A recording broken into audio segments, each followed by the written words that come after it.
अस्सलाम वालेकुम guys, welcome back to Yufar universe and welcome to your next video on Dagger 2 for beginners. और आज की dagger 2 की वीडियो के अंदर हम देखेंगे कि किस तरीके से जो हमारे पास कंपोनेंट होता है डैगर के अंदर, इसको हम एक्सटेंड कर सकते हैं using something called component builder. हम देखेंगे कि कंपोनेंट बिल्डर क्या होता है, उसको हम क्यों यूज़ करते हैं और कैसे यूज़ करते हैं, और देखेंगे कि किस तरीके से डैगर के अंदर हम बाइंड्स इंस्टेंस एनोटेशन को यूज़ करते हैं और बाइंड्स इंस्टेंस एनोटेशन को यूज़ करते हुए किस तरीके से रन टाइम वैल्यूज इंजेक्ट करते हैं डैगर डिपेंडेंसी ग्राफ के अंदर या डैगर कंपोनेंट के अंदर। तो मॉड्यूल्स के रिलेटेड हमारे पास कुछ एनोटेशन और कुछ चीज़ें बाकी हैं जो भी हमने देखनी है।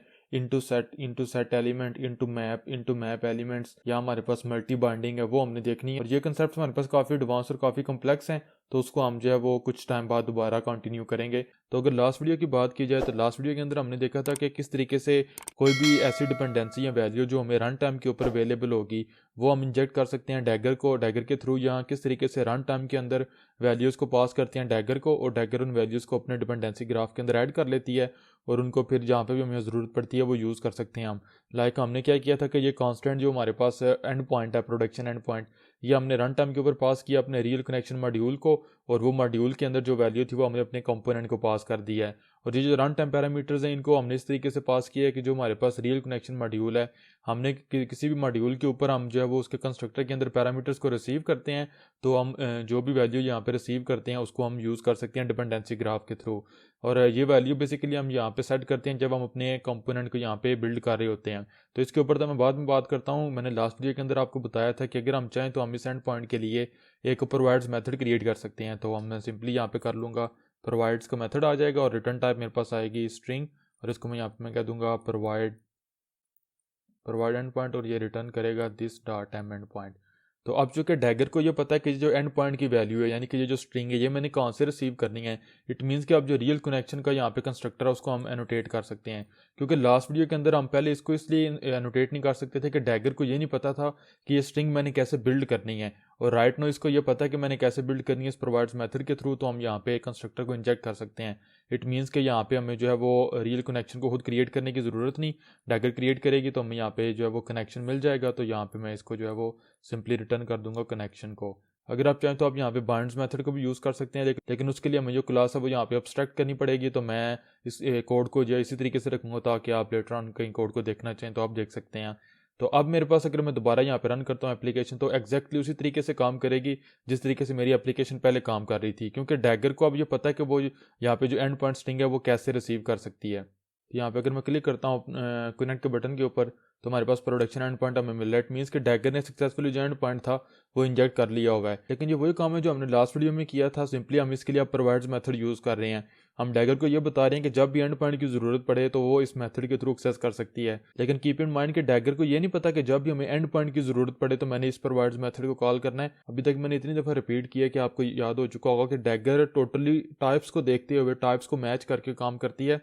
तो डैगर इस मेथड का ये मतलब ले रही है कि जब भी मुझे स्ट्रिंग की ज़रूरत पड़े तो मैंने इस एंड पॉइंट के, ये जो प्रोवाइड एंड पॉइंट का मेथड है, इसको यूज़ करना है। तो डैगर को रियल कनेक्शन को क्रिएट करने के लिए जब स्ट्रिंग की ज़रूरत पड़ी तो वो उसने यहाँ से ले लिया। अब अगर आप मल्टीपल प्लेसेस के ऊपर स्ट्रिंग को यूज़ करेंगे तो डैगर हर दफ़ा यही वैल्यू आपको रिटर्न करेगी। इसके लिए हम नेक्स्ट वीडियो के अंदर देखेंगे कि किस तरीके से एक ही टाइप की मल्टीपल ऑब्जेक्ट्स को कैसे जो है वो इंजेक्ट कर सकते हैं। अगर हमारे पास 2 3 4 स्ट्रिंग्स हैं तो वो हम कैसे इंजेक्ट कर सकते हैं। लेकिन यहाँ पे ये चीज़ मैंने लास्ट वीडियो में आपको बताया था कि ये जो मैंने अप्रोच आपको बताई है, ये डेवलपर्स ने बहुत ज़्यादा टाइम के लिए यूज़ किया रन टाइम के ऊपर पैरामीटर डैगर को पास करने के लिए, डिपेंडेंसी ग्राफ के अंदर रन टाइम के ऊपर कोई वैल्यू इंजेक्ट करने के लिए। लेकिन कोड क्लियरिटी की वजह से, कोड रीडेबिलिटी की वजह से और परफॉर्मेंस के पॉइंट ऑफ व्यू से डैगर के पास अब बेटर ऑप्शंस अवेलेबल हैं सिर्फ इसी चीज़ को अचीव करने के लिए। और उसको इसके लिए हम यूज़ करते हैं कंपोनेंट बिल्डर को, या अपने एक जो हमारे पास कंपोनेंट होता है उसको एक्सटेंड करते हैं। तो इससे पहले कि मैं यहाँ पे कंपोनेंट को एक्सटेंड करूँ, थोड़ा सा हम कंपोनेंट को देख लेते हैं और देख लेते हैं कि हम कंपोनेंट को एक्चुअली जब हम कंपोनेंट बिल्ड करते हैं अपनी मेन एक्टिविटी के अंदर तो एक्चुअली डैगर हमारे पास क्या काम करती है। तो अगर कंपोनेंट की बात की जाए तो हमने देखा था कि शुरू से जैसे हमने डैगर स्टार्ट किया है, हमने पहली टाइप ऑफ डिपेंडेंसी इंजेक्शन देखी, जो कंस्ट्रक्टर इंजेक्शन मेथड, फील्ड, सब कुछ जो भी हमने यूज़ किया है। हमें डैगर के अंदर एड्स एंड कंपोनेंट एनोटेशन या कंपोनेंट्स को हमने हर जगह के ऊपर यूज़ किया है। It is heart of dagger. और हमने देखा हमने मॉड्यूल्स, प्रोवाइड्स, बाइंड्स, इंजेक्ट सब के साथ इसको यूज़ किया है। और ये बेसिकली सिंपल हमारे पास इंटरफेसेस होते हैं जिनको हम एनोटेट करते हैं with that's in component annotation, और एब्स्ट्रैक्ट फैक्ट्री होते हैं हमारे पास, डैगर इनकी हमें इंप्लीमेंटेशन प्रोवाइड करती है। लाइक यहाँ पे आप देख सकते हैं हमारे पास हमारा कंपोनेंट है और ये हमारे पास इंटरफेस है, डैगर कंपाइल टाइम के ऊपर इसकी इंप्लीमेंटेशन जनरेट करती है। और हमने ये भी देखा था कि किस तरीके से जो हमारे पास जनरेटेड कोड होता है वो हम एक्सेस कर सकते हैं। और फिर हमने देखा था कि हम किस तरीके से मॉड्यूल्स को ऐड कर सकते हैं अपने कंपोनेंट के साथ, और किस तरीके से क्रिएट मेथड को यूज करते हुए अपने कंपोनेंट को बिल्ड करते हैं। तो यहाँ पे हमारे पास आपने देखा हमने मॉड्यूल्स को ऐड किया हुआ है, और मेन एक्टिविटी के अंदर हमने क्रिएट मेथड को यूज करते हुए अपने कंपोनेंट को बिल्ड कर रहे थे, जो कि पिछली वीडियो तक हमने किया था। लेकिन डैगर एक्चुअली हमारे पास बिल्डर पैटर्न को यूज करते हुए जो एड्स एंड कंपोनेंट इंटरफेसेस होते हैं उनको इनिशियलाइज करवाती है। इसका क्या मतलब है? इट मीन्स कि अगर हम क्रिएट मेथड को यूज करते हैं, create is short for dagger factory dot builder, और उसके बाद डैगर कॉल करेगी डिफरेंट मॉड्यूल्स के लिए मेथड्स को। लाइक मेरे पास रियल कनेक्शन मॉड्यूल का मेथड कॉल करेगी और कनेक्शन मॉड्यूल पास करेगी, फिर हमारे पास अगर मल्टीपल मॉड्यूल्स होंगे वो पास करेगी, और at the end build call करेगी। तो काफ़ी ज़्यादा सिनेरियोज के लिए जो हमारे पास क्रिएट होगा वो create method is short for dagger factory dot builder dot build, जो कि हमने लास्ट वीडियो के अंदर देखा भी था। और मॉड्यूल्स के रिलेटेड हमारे पास बेस्ट प्रैक्टिस ये है कि मॉड्यूल्स हमेशा इंटरफेस होने चाहिए और मॉड्यूल्स के सारे मेथड स्टैटिक होने चाहिए। अगर आप इन दोनों बेस्ट प्रैक्टिस को फॉलो करेंगे तो आपको कभी भी मॉड्यूल खुद ऐड नहीं करने पड़ेंगे डैगर बिल्डर के अंदर, और डैगर मॉड्यूल्स को एफिशिएंट वे में यूज कर सकती है। और सिर्फ एक ही ऐसा सिनेरियो है जहाँ पे हमें मॉड्यूल्स खुद डैगर के अंदर ऐड करने पड़ते हैं, और वो सिर्फ उस वक्त होता है कि जब मॉड्यूल हमारे पास कंक्रीट हो, यानी कि वो इंटरफेस ना हो, इम्प्लीमेंटेशन हो, मॉड्यूल के अंदर नॉन स्टैटिक मेथड्स हों, और मॉड्यूल अपने कंस्ट्रक्टर के अंदर पैरामीटर रिसीव कर रहा हो उस टाइप के जो टाइप डैगर के लिए अननोन है। और ये बेसिकली उसी वक्त हमारे पास होता है कि जब डैगर के लिए जरूरी हो कि वो मॉड्यूल का इंस्टेंस क्रिएट करे, लेकिन उसको ये ना पता हो कि वो कैसे क्रिएट कर सकती है। और ये उसी वक्त होता है जो हमारे केस के अंदर हो रहा है कि जब कोई भी मॉड्यूल हमारा अपने कंस्ट्रक्टर के अंदर पैरामीटर तो रिसीव करता है, लेकिन डैगर को ये नहीं पता होता कि ये पैरामीटर मैंने कैसे, ये जो टाइप है ये मैंने कैसे क्रिएट करनी है। तो इस केस के अंदर फिर हमें जो मॉड्यूल्स हैं वो हमें खुद यहाँ पे ऐड करवाने पड़ते हैं, जो कि हम यहाँ पे कर रहे हैं। और अब अगर मैं रियल कनेक्शन मॉड्यूल के ऊपर जाता हूँ तो इट मेक सेंस कि हम जो एंड पॉइंट है इसके लिए एक सेपरेट मॉड्यूल क्रिएट करें। लेकिन अब मैं इसको यहाँ पे रहने दूंगा, क्योंकि अब जो मैं एक बेटर ऑप्शन है जो हमने डिस्कस किया वो मैं आपको बताने लगा हूँ कि वो ये है कि हम अपने कंपोनेंट को एक्सटेंड करते हैं। और एक्सटेंड करने के लिए हम क्या करेंगे, जाएंगे अपने main view model injector component के ऊपर, और यहाँ पे मैं अपने कंपोनेंट के अंदर ही आ जाऊंगा। तो स्टार्ट करने से पहले अगर मैं बेसिक स्टेप्स आपको बताऊं कि हम किस तरीके से एक्सटेंड कर सकते हैं कंपोनेंट को, तो हम एक इंटरफेस क्रिएट करते हैं इनसाइड द कंपोनेंट।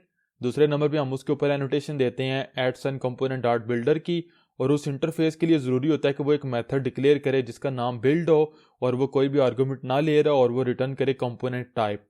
और एट द एंड हम बिल्डर मेथड जो है वो उनको ऐड करते हैं। जो फर्स्ट 3 स्टेप्स हैं वो तो जस्ट बॉयलरप्लेट कोड है। मेन हमारे पास जो 4th स्टेप है उसको हमने देखना है। और जो एक्चुअल हमारा जो काम है वो बिल्डर मेथड्स हमारे पास करते हैं कि बिल्डर मेथड्स डैगर कंपोनेंट को कुछ ऑब्जेक्ट्स जो होते हैं वो प्रोवाइड करते हैं। डैगर उन ऑब्जेक्ट्स को डिपेंडेंसी ग्राफ के अंदर यूज़ करती है, और डैगर उन ऑब्जेक्ट्स को उसी तरीके से यूज़ करती है कि जिस तरीके से डैगर्स ने एड्स एंड इंजेक्ट कंस्ट्रक्टर्स इनको क्रिएट किया या एड्स एंड प्रोवाइड्स मेथड्स के थ्रू उनको क्रिएट किया। तो यहाँ पे आएंगे और यहाँ पे एक न्यू इंटरफेस क्रिएट कर लेंगे। मैं कह दूंगा इसको इंटरफेस, और मेनली हम इसको बिल्डर कहते हैं सिंपली। तो हमारे पास इंटरफेस आ चुका हुआ है। सेकंड स्टेप हमारे पास था कि यहाँ पे एनोटेशन हमारे पास आएगी कंपोनेंट डॉट बिल्डर की, ये भी हमारे पास हो गया। थर्ड स्टेप था कि यहाँ पे अब हमने क्या करना है कि एक बिल्ड मेथड जो यहाँ पे डिफाइन करना है। बिल्ड मेथड हमारे पास होगा जो कोई भी हमसे पैरामीटर नहीं लेगा, और उसकी जो कोई भी बॉडी भी नहीं होगी, बॉडी डैगर जनरेट करेगी। और इंपॉर्टेंट चीज़ है कि जो बिल्ड मेथड की रिटर्न टाइप होगी वो हमारे पास कंपोनेंट टाइप होगी, जो हमारे पास ये मेन व्यू मॉडल इंजेक्टर, ये हमारे पास यहाँ पे आएगी मेन व्यू मॉडल इंजेक्टर। तो हमारे पास बिल्ड मेथड भी यहाँ पे आ चुका हुआ है। इसकी जो यहाँ पे इंप्लीमेंटेशन है वो डैगर जनरेट करेगी। तो अब यहाँ पे मैं भी देखने में आपको ये चीज़ थोड़ी सी कॉम्प्लेक्स लग रही हो, लेकिन अगर मैं मेन एक्टिविटी के ऊपर जाता हूँ और इस बिल्डर के ऊपर क्लिक करता हूँ, तो और अगर नीचे मैं यहाँ पे आता हूँ तो आपने देखा यहाँ पे हमारे पास एक बिल्डर मेथड है। यहाँ पे क्या हो रहा है कि डैगर के लिए बिल्ड मेथड भी यहाँ पे उसने डिफाइन किया हुआ है, और उसकी रिटर्न टाइप भी हमारे पास कंपोनेंट टाइप है हमारा, जो कि हमारा मेन व्यू मॉडल इंजेक्टर है। उसके बाद यहाँ पे हमारे पास एक रियल कनेक्शन मॉड्यूल का मेथड है जो हमारे पास रियल कनेक्शन मॉड्यूल को यहाँ पे सेट करवा रहा है। और अब यही जो काम है बिल्डर का, जितना भी काम है ये सारा हम ओवरराइड कर रहे हैं। बेसिकली अब हम अपने कंपोनेंट के लिए एक एपीआई डिफाइन कर रहे हैं। हम ये बता रहे हैं कि जब भी हमारा कंपोनेंट बिल्ड होगा तो वो अब इस इंटरफेस के थ्रू बिल्ड होगा। इस इंटरफेस को डैगर इंप्लीमेंट करेगी, जो उसने डिफॉल्ट यहाँ पे बिल्डर क्लास के थ्रू, बिल्डर पैटर्न के थ्रू यहाँ पे बिल्ड किया हमारे कंपोनेंट्स को इनिशियलाइज करवाया, वो अब यहाँ पे डैगर नहीं करेगी, बल्कि सारे का सारा काम हम खुद ओवरराइड कर लेंगे। इसलिए यहाँ पे कुछ रिस्ट्रिक्शन है जो हमने करनी है। और बिल्डर पैटर्न कोई डैगर के रिलेटेड नहीं, जावा के रिलेटेड है। और सिंपल जी हमें ये अलाउ करता है कि जो हम यहाँ पे मेथड कॉल चेंज कर सकते हैं इनको, लाइक फर्स्ट मेथड, फिर सेकंड, फिर थर्ड, फिर फोर्थ। तो ये हमारे पास बिल्डर पैटर्न की वजह से होता है। बिल्डर पैटर्न प्योर जावा के रिलेटेड है, एंड्रॉयड या हमारे पास जो डैगर है इसके रिलेटेड नहीं है। तो जाऊँगा अपने मेन व्यू मॉडल इंजेक्टर के ऊपर। हमारे पास 3 स्टेप हो चुके हुए हैं। हमने पहले इंटरफेस क्रिएट कर लिया, इनर इंटरफेस क्रिएट किया अपने कंपोनेंट के अंदर, फिर उस इंटरफेस को हमने adds and component dot builder से एनोटेट किया, फिर यहाँ पे एक बिल्ड मेथड क्रिएट कर लिया। अब हमारे पास लास्ट और मेन स्टेप है कि हमने यहाँ पे बिल्डर मेथड जो है वो डिफाइन करनी है। तो उसके लिए भी कुछ हमारे पास रूल्स हैं। तो वो रूल्स हमारे पास ये हैं। पहले नंबर पे ये है कि हर बिल्डर मेथड के लिए ज़रूरी है कि वो सिंगल आर्गूमेंट लेगा, वो ऑब्जेक्ट, वो वाली डिपेंडेंसी जो डैगर को नहीं पता कैसे क्रिएट करनी है, और हमने अपने कंपोनेंट को वो प्रोवाइड करनी है रन टाइम के ऊपर ताकि वो उसको डिपेंडेंसी ग्राफ के अंदर ऐड करे। सेकंड ये है कि हर बिल्डर मेथड के लिए ज़रूरी होता है कि जो बिल्डर इंटरफेस की टाइप होती है वो रिटर्न करता है। और थर्ड ये है कि हर बिल्डर मेथड के लिए जो कोई ना कोई डेटा टाइप या डिपेंडेंसी प्रोवाइड करता है डैगर को, उसके लिए ज़रूरी होता है कि वो adds and binds instance annotation को यूज़ करें। तो यहाँ पे हमारे पास आएंगे पहले नंबर पे तो ये है कि बिल्डर मेथड हमने डिफाइन करना है, तो ये बिल्डर रिटर्न करेगा। सेकंड नंबर पे आप इसको कोई भी नेम दे सकते हैं, लाइक मैं इसको यहाँ पे कह देता हूँ सेट एंड पॉइंट, कोई भी नेम आप चाहे आप दे सकते हैं। यहाँ पे ये स्ट्रिंग इसको मिलेगी, string and point, and that's it. आपने देखा हमारे पास रिटर्न टाइप भी बिल्डर है, ये सिंगल एक आर्गूमेंट ले रहा है हमसे वो वाली वैल्यू जो डैगर को नहीं पता कैसे क्रिएट करनी है। और थर्ड और लास्ट ये है कि हम यहाँ पे बाइंड्स इंस्टेंस को यूज़ करेंगे, एंड दैट्स इट। तो इससे पहले कि मैं मजीद एक्सप्लेन करूँ, मैं रियल कनेक्शन मॉड्यूल के ऊपर जाऊँगा और ये वाला जो कोड है वो मैं यहाँ पे कमेंट कर दूंगा, ताकि अब हम ये जूम करेंगे कि ये वाली वैल्यू मैंने इसलिए इसको रखा है, कमेंट किया है, रिमूव नहीं किया कि आप लोग अगर कोड को देखें तो आपको यहाँ पे ये कोड मिल जाए। इसको हम कोलैप्स कर देते हैं। तो अब क्या है कि डैगर को नहीं पता कि ये स्ट्रिंग मैंने कैसे क्रिएट करनी थी, तो अब हम स्ट्रिंग इसको रन टाइम के ऊपर पास करेंगे। तब हम अपने कंपोनेंट को बिल्ड करते हैं तो आपको समझ आ जाएगी कि बेसिकली हम यहाँ पे क्या कर रहे हैं। मे भी देखने में आपको थोड़ा सा कम्प्लेक्स लग रहा हो, लेकिन आप 2-3 दफ़ा वीडियो को देखें और इसको इंप्लीमेंट करें तो आपको समझ आ जाएगी। It is very easy. ये प्योर जावा है हमारे पास।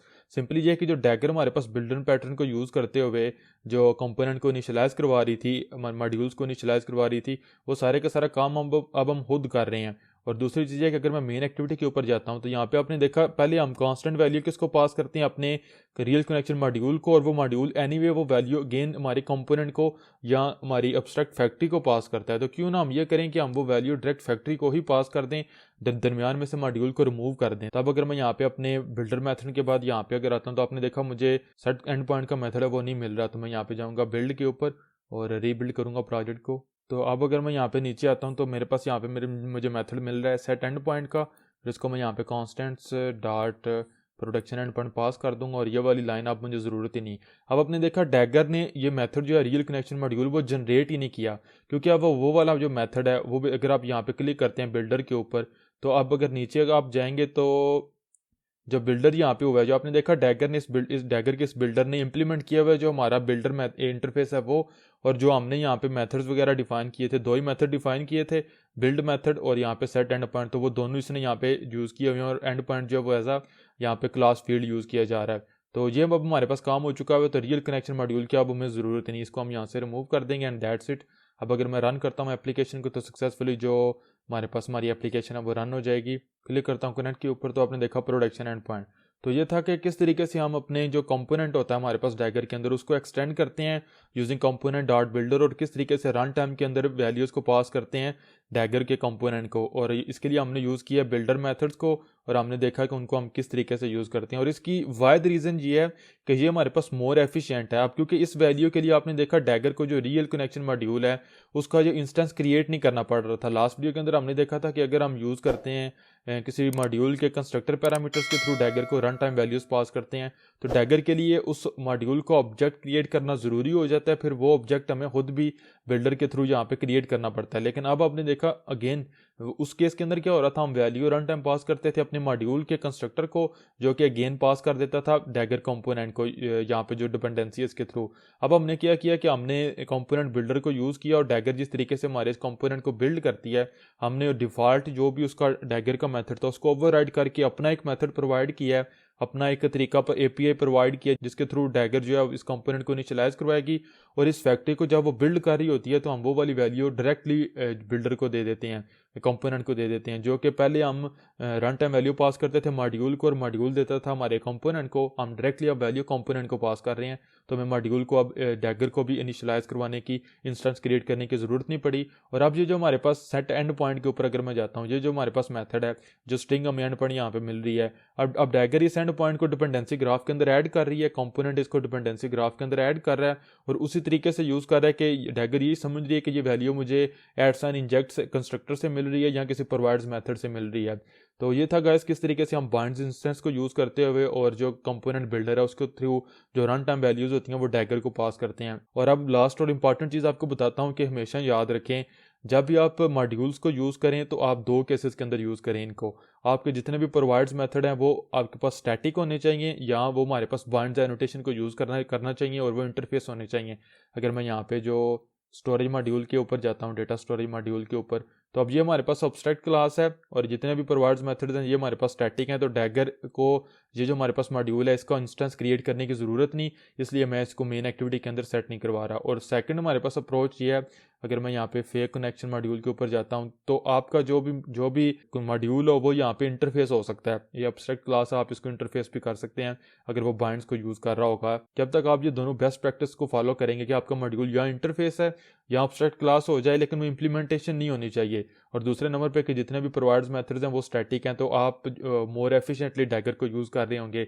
और अगर आपको कहीं पे भी रन टाइम वैल्यूज़ पास करनी है डैगर को, तो मेक श्योर करें कि आप जो कंपोनेंट बिल्डर है, सॉरी यहाँ पे इसको यूज़ करें। अगेन कंपोनेंट बिल्डर देखने में थोड़ा सा कॉम्प्लेक्स है लेकिन बहुत ईजी है। सिंपली जो मैंने इसलिए आपको स्लाइड्स के ऊपर थोड़ा सा बताया कि जब हम मॉड्यूल्स को यूज़ करते हैं तो डैगर बिहाइंड द सीन जितने भी कंपोनेंट्स होते हैं और उनके अंदर जो मॉड्यूल्स होते हैं उनको इनिशियलाइज करवाने के लिए, आपस में इंटीग्रेट करने के लिए, बाइंड करने के लिए वो बिल्डर पैटर्न को यूज़ करती है। पहले कंपोनेंट को इनिशियलाइज करवाती है, फिर डिफरेंट मॉड्यूल्स को इनिशियलाइज करवाती है और at the end build call करती है। तो डैगर जो हमारे पास वो बिल्डर पैटर्न को फॉलो करती है, जो डिफॉल्ट होता है हम उसको ओवरराइड कर रहे हैं यहाँ पे। और अब अगर आप चाहें तो आप यहाँ पे आपको मेन बेनिफिट ये है, जब भी आप कंपोनेंट बिल्डर को यूज़ करेंगे तो आप यहाँ पे सिंपली डिफरेंट मेथड्स क्रिएट कर सकते हैं। और दूसरे नंबर जो कि हम नेक्स्ट वीडियो के अंदर भी देखेंगे, दूसरे नंबर पे यह है कि यहाँ पे आप इस मेथड को कोई भी नेम दे सकते हैं जो भी चाहें। फिर इसके अलावा कोई खास हमारे पास बेनिफिट नहीं है कंपोनेंट डॉट बिल्डर का।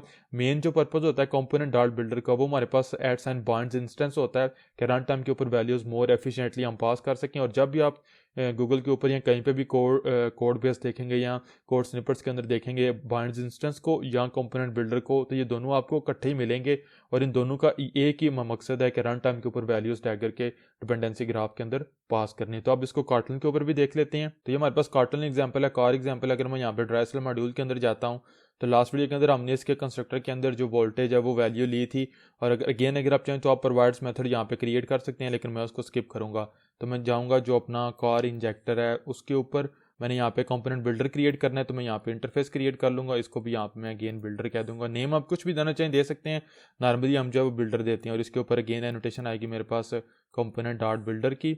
और यहाँ पे पहले नंबर पे मेरे पास इंटरफेस भी आ गया, एनोटेशन भी आ गई। फिर मेरे पास यहाँ पे एक मेथड होगा जो रिटर्न करेगा जो हमारे पास कंपोनेंट टाइप है। कंपोनेंट टाइप हमारे पास कार इंजेक्टर है, तो मेरे पास यहाँ पे एक फंक्शन आएगा जिसका नाम ज़रूरी है कि वो बिल्ड होना चाहिए और वो हमारे पास रिटर्न करेगा जो कंपोनेंट टाइप है car injector and that's it. इसकी इंप्लीमेंटेशन डैगर हमारे पास जनरेट करती है।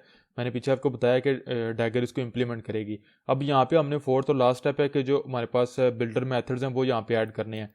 फंक्शन में इसको यहाँ पे कह दूंगा बैटरी वोल्टेज, कुछ भी आप दे सकते, डबल वैल्यू होगी। यहाँ पे हमारे पास एनोटेशन आएगी बाइंड्स इंस्टेंस की और इनकी रिटर्न टाइप हमारे पास क्योंकि बिल्डर मेथड्स हैं जिन्होंने हमें जो हमारा यहाँ पे ये वाला इंटरफेस टाइप होती है बिल्डर वो रिटर्न करनी होती है। तो अब अगर मैं बिल्ड और रीबिल्ड करता हूँ तो आप देखेंगे मुझे यहाँ पे एक एरर मिलेगा और वो बहुत इंपॉर्टेंट है, मैंने आपको समझाना है। क्योंकि अब यहाँ पे मेक श्योर कर लें आप भी कि अगर मेरे साथ फॉलो करें कि हम जो मॉड्यूल यूज़ कर रहे हैं वो ड्राई सेल मॉड्यूल है। और यहाँ पे आपको एरर भी नज़र आ रहा है, बिल्डर इज मिसिंग सेटर्स, यहाँ पे आपको मजीद क्लियर नज़र आएगा। Component dot builder is missing setters for required modules और कंपोनेंट्स। और यहाँ पे आपको नजर आ रहा है ड्राई सेल मॉड्यूल, क्योंकि यहाँ पे जब हमने बिल्डर को ओवरराइड नहीं किया हुआ था, हम खुद मेन एक्टिविटी के अंदर ड्राई सेल मॉड्यूल को क्रिएट करके यहाँ पे जो सारा काम है वो कर रहे थे। लेकिन अब चूंकि जो हमारे पास ये वाला बिल्डर पैटर्न है इसको हमने ओवरराइड कर दिया हुआ है, इसकी एपीआई अब हमने खुद यहाँ पे जनरेट की हुई है और यहाँ पे कोई भी ऐसा मेथड नहीं है जो हमारे इस मॉड्यूल को सेट करवा रहा है ड्राई सेल मॉड्यूल को। तो इसके दो आपके पास सोल्यूशन है। अगर आप इतने कोड को कमेंट कर देंगे तो डैगर को पता होगा कि ये ड्राई सेल मॉड्यूल है जो कोई भी हमारे पास पैरामीटर्स नहीं ले रहा कि अपने कंस्ट्रक्टर के अंदर, तो मुझे इसका ऑब्जेक्ट क्रिएट करने की ज़रूरत नहीं है। तो आप इसको यूज़ कर सकते हैं। लेकिन दूसरा तरीका आपके पास ये है कि आप यहाँ पे एक मेथड क्रिएट करें जो आपके पास ड्राई सेल मॉड्यूल को सेट करे, वो बिल्कुल आप इसी तरीके से करेंगे। अब चूँकि वोल्टेज हमें यहाँ पे मिल नहीं रहा तो हम इसको यूज़ नहीं कर सकते, यानी भी मैं ड्राई सेल बैटरी के ऊपर जाऊँगा और अब जो कंस्ट्रक्टर है मैं उसको यहाँ पे इंजेक्ट करवा लूँगा, क्योंकि आप डैगर जो है वो यहाँ पे यूज़ कर सकती है, इंजेक्ट कर सकती है जो वोल्टेज है उसको। और ड्राई सेल मॉड्यूल के अंदर मैं यहाँ पे इसको भी रिमूव करूँगा और यहाँ पे मैं पैरामीटर के अंदर रिसीव करूँगा dry cell module, sorry dry cell battery, और उस ड्राई सेल बैटरी को मैं रिटर्न करवा दूंगा। और अब अगेन अगर मैं बिल्ड और रीबिल्ड करता हूँ तो अब हमारे पास यहाँ पे मेन एक्टिविटी के अंदर आ रहा है, वो तो ऑफ कोर्स आना था, क्योंकि अब डैगर ने हमारे पास जो है वो ये वाला मेथड यूज़ क्रिएट नहीं किया। इसको अगर हम रिमूव करते हैं तो हमारे पास अब मेथड आ चुका हुआ है सेट बैटरी वोल्टेज। यहाँ पे आप आएँ और 12.6 जो पहले वोल्टेज पास कर रहे थे वो पास करें। और अब अगर आप रन करेंगे एप्लीकेशन तो आप देखेंगे सेम वही आउटपुट जो हमें पीछे मिल रही थी वही हमें यहाँ पे दोबारा मिलेगी। तो आपने देखा पिस्टन सील हो चुका हुआ है, ड्राई सेल बैटरी वोल्टेज भी आ चुका हुआ है 12.6 और कार इज ड्राइविंग। तो ये था गाइस किस तरीके से हम अपने कंपोनेंट को एक्सटेंड करते हैं यूजिंग कंपोनेंट बिल्डर और किस तरीके से उसकी एपीआई डिफाइन करते हैं, और मेनली हम किस तरीके से बाइंड्स इंस्टेंस को यूज़ करते हुए रन टाइम के ऊपर वैल्यूज़ पास करते हैं अपने डैगर कंपोनेंट को। और अगर आप यहाँ पे इस कंपोनेंट डॉट बिल्डर के ऊपर क्लिक करेंगे तो आप यहाँ पे इसकी जो इंप्लीमेंटेशन है उसके ऊपर आ जाएंगे। तो यहाँ पे आपको जो है वो सारे के सारा मेन कोड मिलेगा कि किस तरीके के मेथड आपके लिए ज़रूरी है कि आप डिफाइन करें।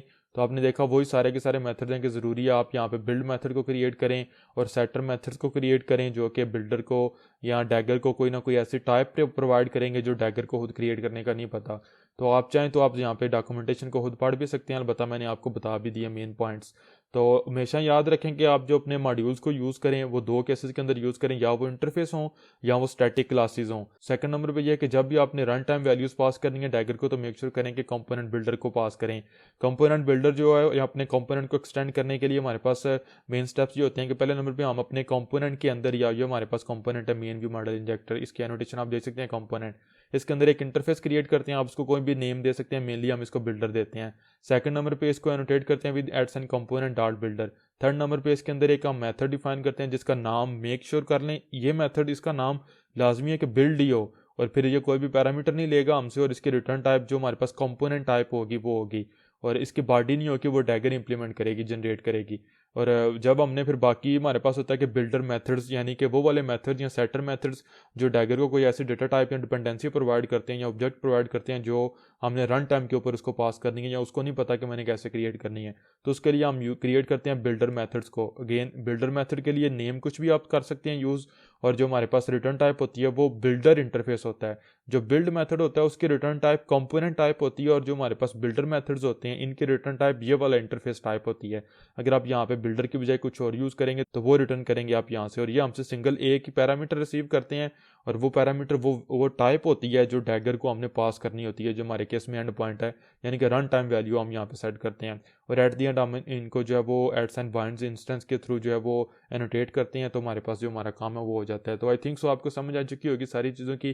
किसी चीज़ में कोई कन्फ्यूजन हुई, कोई क्वेश्चन हुआ, you can ask me in the comments, और मेक श्योर करें कि आप इस वीडियो को 2 से 3 दफ़ा लाजमी देखें, क्योंकि ये डैगर के रिलेटेड बहुत इंपॉर्टेंट कंसेप्ट है।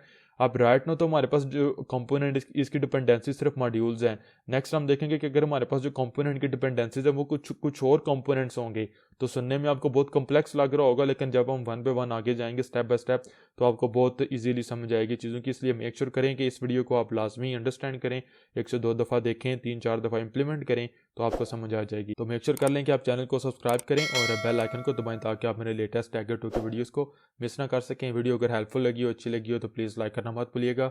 मिलूंगा आप लोगों से नेक्स्ट वीडियो में। टेक केयर, अल्लाह हाफिज़।